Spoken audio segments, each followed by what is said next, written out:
بسم الله الرحمن الرحيم. مساء الخير على كل متابعين قناتنا، يا رب تكونوا بخير. نعمل مع بعض يا جماعة طريقة دهان الباب، ان احنا ندهن باب بخشب بنفسنا في البيت يعني. ماشي، ده باب اهو.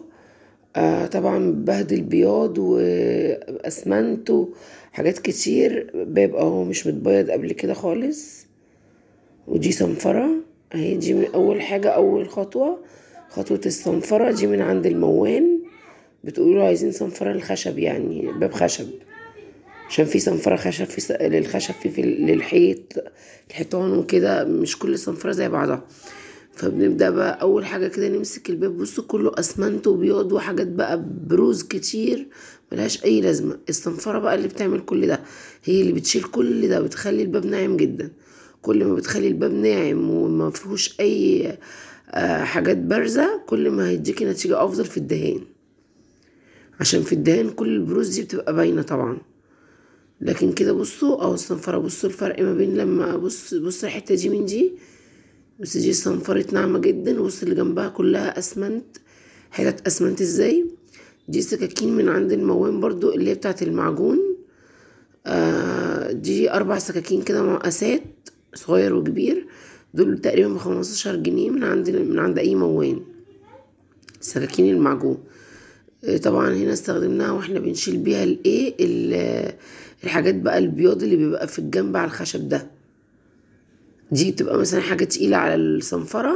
لما تكون حاجة كده اتقل من انك تطلعيها بصنفرة، طلعيها بأي سكينة كده، سكينة المعجون دي. ماشي. والباقي بقية الباب بنكمله برضو صنفرة. ودايما تبقي في نفس اتجاه الألياف الخشبية، اللي هي الأشكال الخشبية دي. يعني اللي بالطول خليه بالطول، صنفريه بالطول. اللي بالعرض زي ده كده صنفريه بالعرض. ما ينفعش تعكسي عشان خاطر ما تبهدليش الباب، هيتخربش جدا منك. طبعا بعد اي خطوة بتعملي بتنضفي بفرشة، بالمكنسة، بالمقشة، بأي حاجة.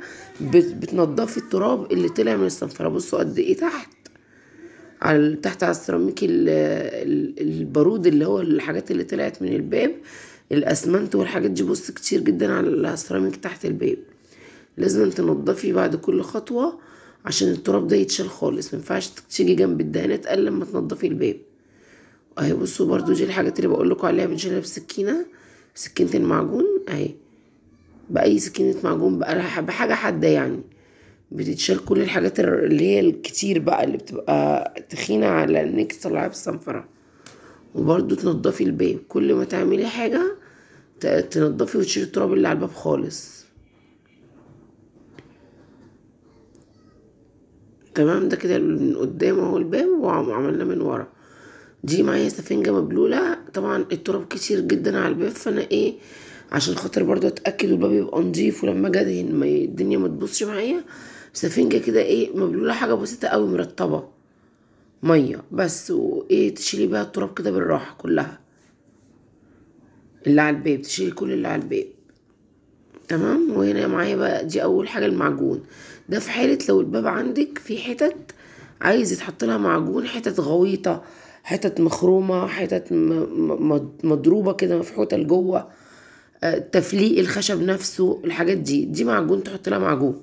لكن لو الباب ما فيهوش الكلام ده، ما تشتغليش بمعجون، اشتغلي بالدهان على طول. لكن هنا قبل الدهان بنشتغل بالمعجون. ده معجون اهو برضو من عند الموين. ده معجون كيلو. انتوا شفتوا مكتوب عليه سكيب، معجون سكيب اللي هو ده عند المون تقريبا ب15 جنيه تقريبا الكيلو ده. وما كانش بقى غالي، ما اعرفش. وده لون بتاع اللي هو بتاع الالوان اللي هي سكيب برضو، الالوان المية اللي انت بتحطيها على دهان البلاستيك. ما بتيجي تدهني الشقة او على دهان البيبان، على اي دهان بتزوجي بالالوان دي، الوان خام. الواحدة ب5 جنيه برضو. معرفش غليت بقى ولا دي كانت عندي من الاول. او بص تفليق الخشب اللي انا اقصده، بتمليه معجون. انا ليه لونته باللون ده؟ انا المفروض كان يبقى لون اقرب من كده للخشب، بس انا ما كانش عندي اللون الخشبي ده اللي هو لون الكافيه. ده اللي معايا ده لون اصفر جملي. فطبعا انا عايزه اقرب حاجه للون الباب، عشان خاطر انا بعد كده لما ادهنه مش عايزه الحاجات دي تبقى باينه. هي طلعت معايا باينه شويه، بس عشان اللون ده مش زي لون الباب. لكن لو جبتي نفس درجة لون الباب تقريبا بيبقى لون بني فاتح من عند الموان، برضو نفس العلبة اللي وريتها لكم الصغيرة دي، لان ده اللي عندي بصوا مش كافيه خالص، مش لون الباب، هو درجة بعيدة عن الباب شوية، اصفر جملي اسمه مكتوب عليه كده. فانت بقى لو هتجيبي تجيبي لون الباب الخشب، عشان لما تيجي تلقطي بالمعجون ده كده باللون بتاع الخشب تيجي تدهني بعد كده ما يبانش قوي. وطبعا ما ينفعش تعملي بالابيض، لان برضو لو عملتي بالابيض معجون ابيض كده هيبان اكتر واكتر لما تدهني. ليه؟ عشان انت عايزه تبيني الالياف الخشبيه دي. لكن لو هتعملي لاكيه، اللاكيه بقى ما بيبينش اي حاجه تحته، لكن ده عشان الوان تانية هبين انا كل الاشكال الخشبيه اللي تحت دي هتبقى باينه عادي. بصوا عملت كل انا الحاجات اللي قلت لكم عليها لقطتها اهي، وعملتها بصنفره. لازم بعد ما تلقطيها تشيليها برضو بالصنفره، تفضلي تنعميها بالصنفره، وبعد الصنفره بالايه زي ما شفتوا كده بالفرشه كده اللي هو ايه اشيل كل التراب ده. فلوت بقى اهو برضو من عند الموان، اللي هو بيبقى بيدي اللمعه ده، بيتحط ممكن تحطيه لوحده كده من غير اي حاجه على اي خشب تلمعيه. وده برضو كده لون اسود بس غير سكيب، ده حاجة تانية ماركة تانية اسم تاني اهو. المهم اي لون يعني مش اسود، هو لونه اسود او بني غامق، بس انتي بتحطي بتوصلي للدرجة اللي انتي عايزاها. بص اهو حطيت شوية من الفلوتو على شوية من اللون اللي قلتلكوا عليه، على شوية من اللي هو الايه التنر ده اللي بيخفف بيه. ما بيكون الحاجة معاكي تقيلة، الدهان معاكي تقيل بتخففيه بده. هو الموان اللي عارف كل ده، انتي بتروحي بتقولي له على طلباتك هو بيديكي كل حاجة. طبعا اهو بدأنا كده ايه الباب بعد ما تنضف وتصنفر وتمسح وتنضف وكله تمام وتلقط معجون، بتبدأي بقى ايه تلوني. هي الخلطة اللي قلتلكوا عليها شوية وشوية وشوية. اهو بدأنا كده دهاني الباب اهو.